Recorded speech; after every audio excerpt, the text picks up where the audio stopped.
اعوذ باللہ من الشیطان الرجیم بسم اللہ الرحمن الرحیم رب اشرح لی صدری ویسر لی امری واحلل عقدۃ من لسانی یفقہوا قولی۔ ریاض الصالحین دوسرا حصہ، احادیث نبوی صلی اللہ علیہ وسلم۔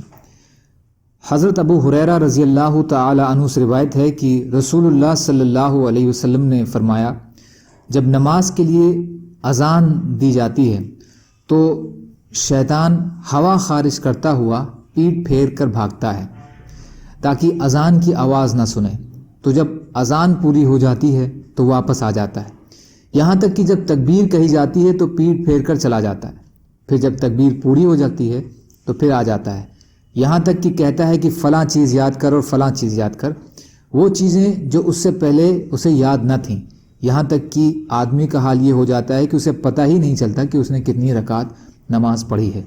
بخاری اور مسلم۔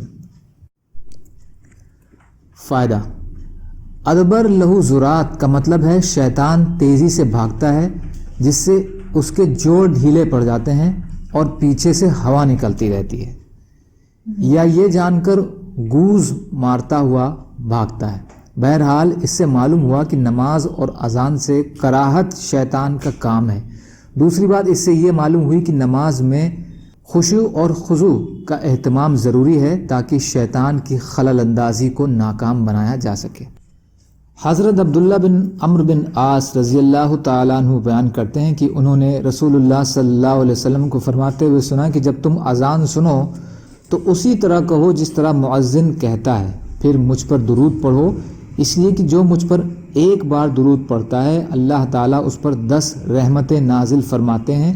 پھر تم اللہ سے میرے لیے وسیلے کا سوال کرو، بے شک یہ جنت کا ایک بلند درجہ ہے، یہ اللہ کے بندوں میں سے صرف ایک بندے کے لائق ہے اور مجھے امید ہے کہ وہ بندہ میں ہوں، تو جو شخص میرے لیے وسیلے کا سوال کرے گا اس کے لیے شفاعت حلال ہو جائے گی۔ مسلم شریف۔ فائدہ: صلاۃ کی نسبت اللہ کی طرف ہو تو اس وقت اس کے معنی رحمت اور مغفرت کے، اور فرشتوں کی طرف ہو تو مغفرت طلب کرنے کے، اور بندوں کی طرف ہو تو دعا کرنے کے ہوتے ہیں۔ وسیلہ کے لفظی معنی قرب کے ہیں، یا وہ طریقہ اور ذریعہ جس سے انسان اپنے مقصود تک پہنچ جائے، لیکن یہاں اس سے مراد جنت کا وہ درجہ ہے جو اللہ کے نبی حضرت محمد صلی اللہ علیہ وسلم کو عطا کیا جائے گا۔ شفاعت کے معنی ہوتے ہیں خطاؤں اور کوتاہیوں سے درگزر کی، یا کسی سے کسی کے لیے بھلائی کی درخواست کرنا۔ حدیث میں اس سے مراد آپ کا وہ حق شفاعت ہے جس کی روح سے آپ ان لوگوں کی مغفرت کی درخواست کریں گے جن کی بابت اللہ کی طرف سے اجازت ملے گی۔ اس میں ایک کام کی ترغیب ہے کہ اذان سننے والا بھی کلمات اذان ادا کرتا رہے، البتہ حی علی الصلاۃ اور حی علی الفلاح کے جواب میں لا حول ولا قوت الا باللہ کہے۔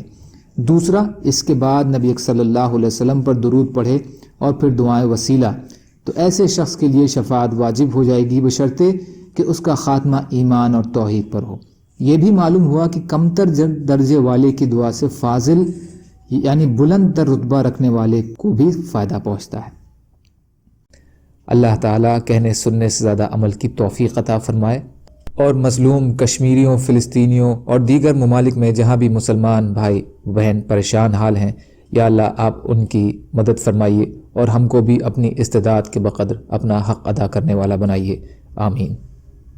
سبحان اللہ و بحمدہ، سبحانک اللہم بحمدک، اشہد ان لا الہ الا انت، استغفرک و اتوب الیک۔ سبحان ربک رب العزۃ عما یصفون، وسلام علی المرسلین، والحمد للہ رب العالمین، برحمتک یا ارحم الراحمین۔ لا الہ الا اللہ محمد رسول اللہ۔